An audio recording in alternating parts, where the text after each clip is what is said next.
ఓం శ్రీ మహాగణాధిపతయే నమ. ఓం శ్రీ గురుభ్యో నమ. ఓం నమ శివాయ. మార్కండేయ పురాణంలో కువలయాశ్వుని చరిత్ర. ఓ తండ్రి, పూర్వకాలమునందు ఋతధ్వజుడను రాజు కలడు. ఆ రాజు అనేకములగు యజ్ఞయాగాదులను చేసి దేవేంద్రునితో సఖ్యం కలవాడై ఉండెను. ఆ రాజునకు ఒక పుత్రుడు కలడు. అతడు 4 వేదములను 6 శాస్త్రములను చదివి అస్త్రశస్త్రాది విద్యల పరిశ్రమను అవలీలగా చేస్తూ తోటి రాజనందనులతో కూడి తిరుగుచు కాలానుగుణ్యములగు ఆటలనాడుచు సంచరించుచున్నాడు. ఇలా ఉండగా ఒకనాడు నాగలోకము నుండి యశ్వతరుడను నాగేంద్రుని కుమారులు ఇద్దరు వచ్చి రాజకుమారుడితో స్నేహమును చేసి ఆహార విహారాదులను జరిగించుచు అర్ధరాత్రమున ఎవ్వరికీ తెలియకుండానట్లా నాగలోకమునకు పోవచ్చు వస్తూ ఉన్నారు. ఈ విధంగా చాలా కాలం జరిగిన పిమ్మట కుమారులు భూలోకము నుండి నాగలోకమునకు వచ్చుటను యశ్వతరుడు చూసి తన పుత్రులతో ఇలా పలికాడు.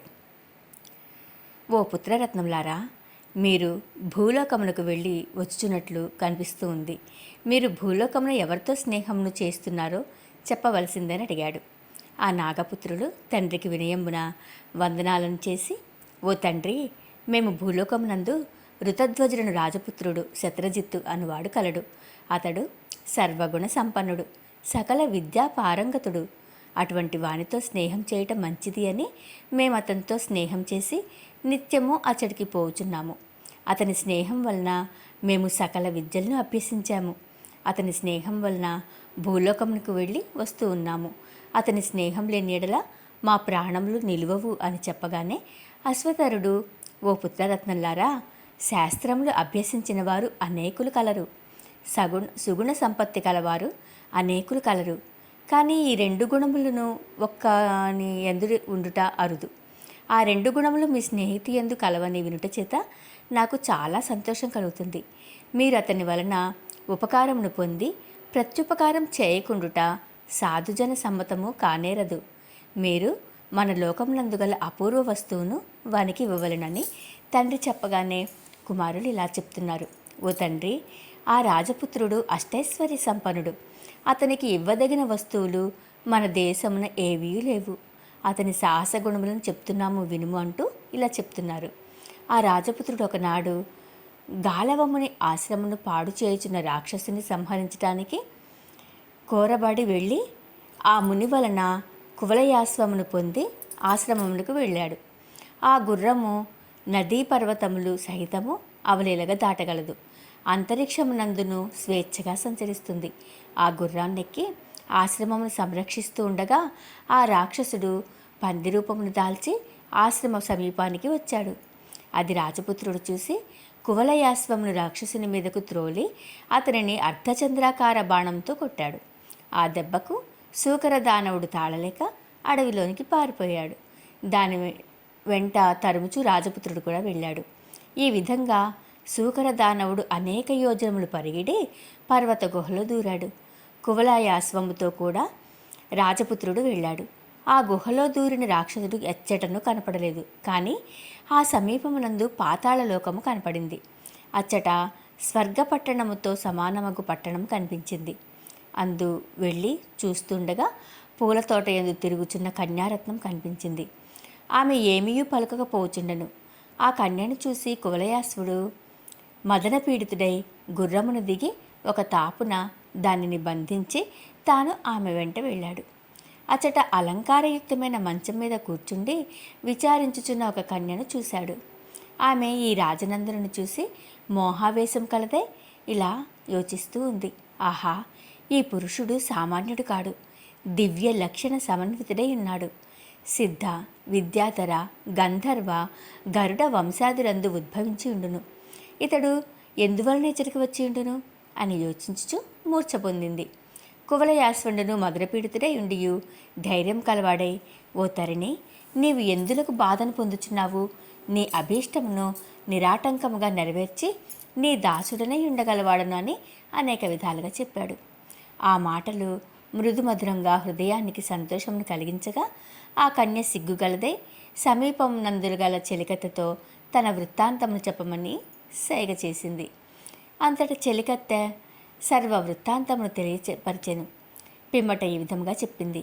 ఈ కన్య నీ దర్శనము చేసినది మొదలు బాధపడుతుంది.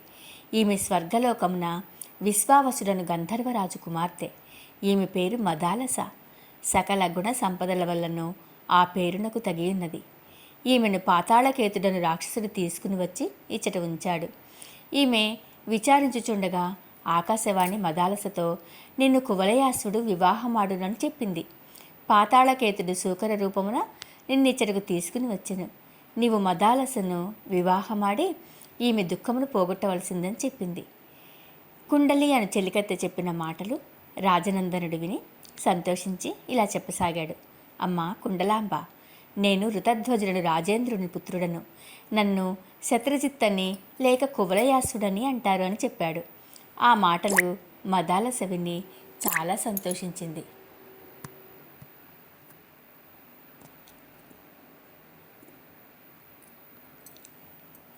మదాలసను కువలయాశ్వునికిచ్చి వివాహం చేయట గురించి తెలుసుకుందాము.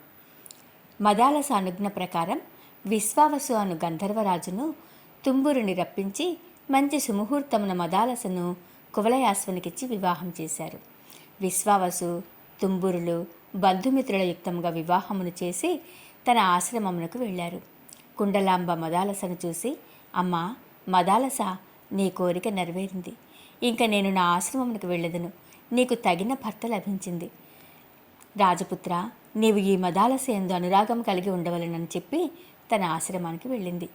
కువలయాసుడు తన భార్యయగు మదాలసను తీసుకుని కువలయాశ్వమును ఎక్కి వస్తూ ఉండగా పాతాళకేతుడు తన చారుల వలన వర్తమానమును విని తన సేనలతో ఎదురువచ్చి కువలయాశ్వునితో యుద్ధమును చేయ సంకల్పించాడు.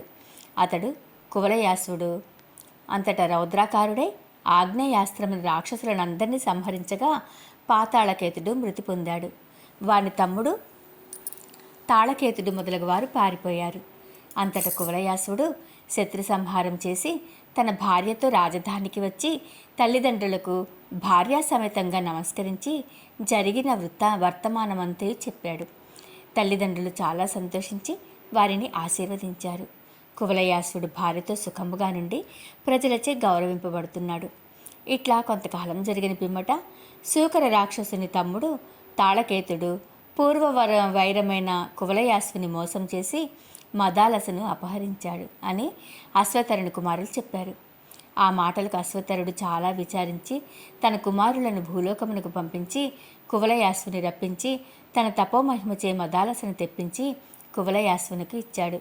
కువలయాసుడు తన భార్య మదాలసను పొంది యువరాజై సర్వసుఖములను పొందుచున్నాడు.